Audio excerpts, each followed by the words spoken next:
became an artist sort of always.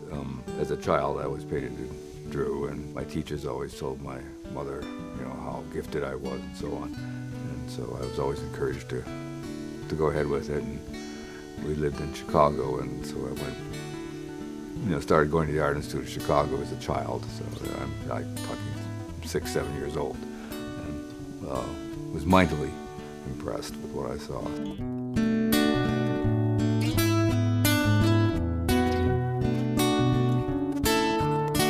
I was living in Oslo, Norway. I had a grant, and I thought, well, I need a job. So I applied for jobs all over the world, and I was shortlisted on a couple of them. One of them was in Hobart, Tasmania. The other was Long Beach State University, then Long Beach State College, and then U of W.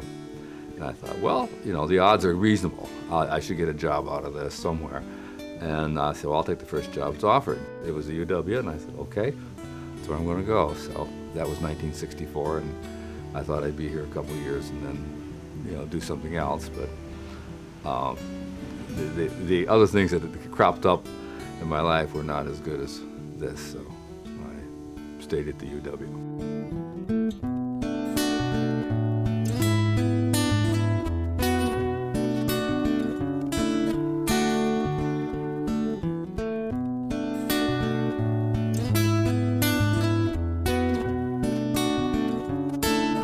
When I was very young, in my 20s, I think that my formal skills were still in their, and they still are now. I'm better now than I was a year ago, but they're in their evolutionary development. And I was looking at my work, and I thought, well, I'm depending too much on the imagery and what the imagery is of to carry the idea.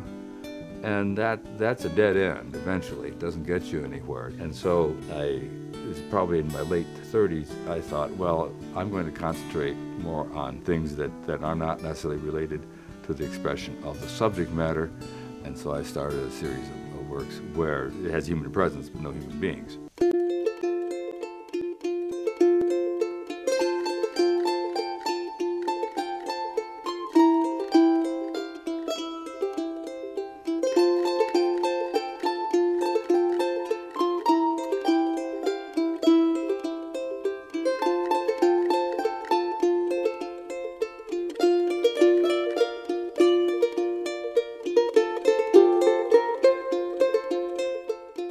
In the broadest sense of the term realism, I'd be a realist. But I don't work from observation, so I'm not looking at something when I'm painting it.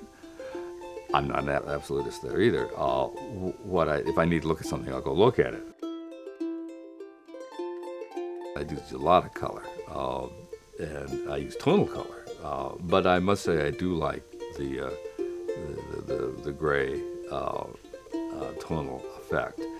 And somebody asked me once, is it always raining when you go out to paint? I said, yes, isn't that surprising? It's what appeals to me, and it's always been that way. When I was in college, that was even mentioned to me, and I said, yeah, but this, nobody said I shouldn't do it.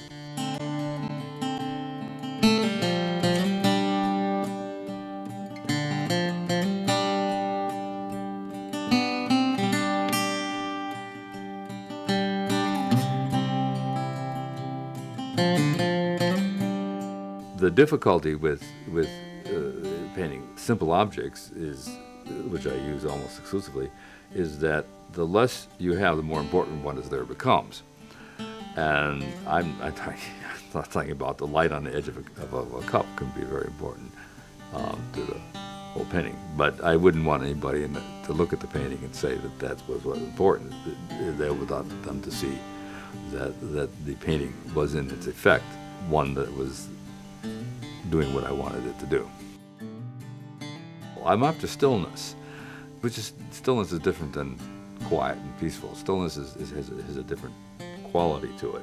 So I'm after stillness, when I'm after stillness, as opposed to movement, which is a different problem altogether.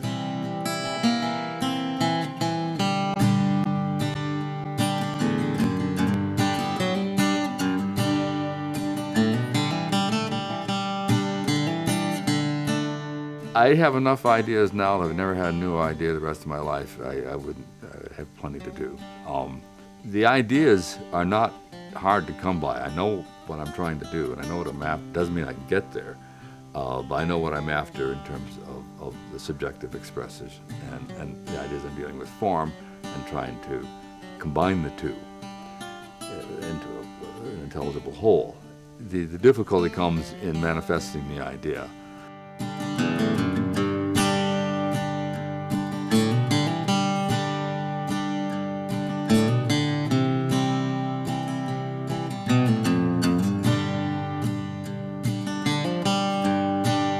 Art is primarily visual. If you get a visual response first, is what you need. You get a visual response, and that's what you get. If you have to have an intellectual response first, somebody has to explain it to you. I'd say, well, something's wrong here. It ought to be able. And I'm talking, conceptual art and so on. I'm not talking just traditional art. It has got to engage you visually. If it doesn't engage you visually, then I don't know what it is, but you don't call it visual art, you call it something else.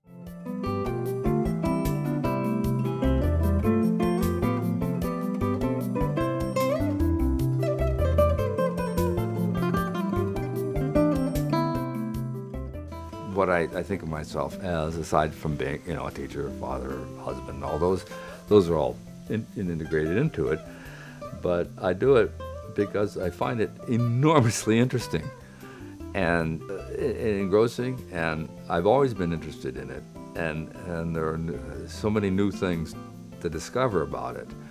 Painting is where I the best of what I do is in painting, and so I keep at it because it's interesting. That's why. It's interesting.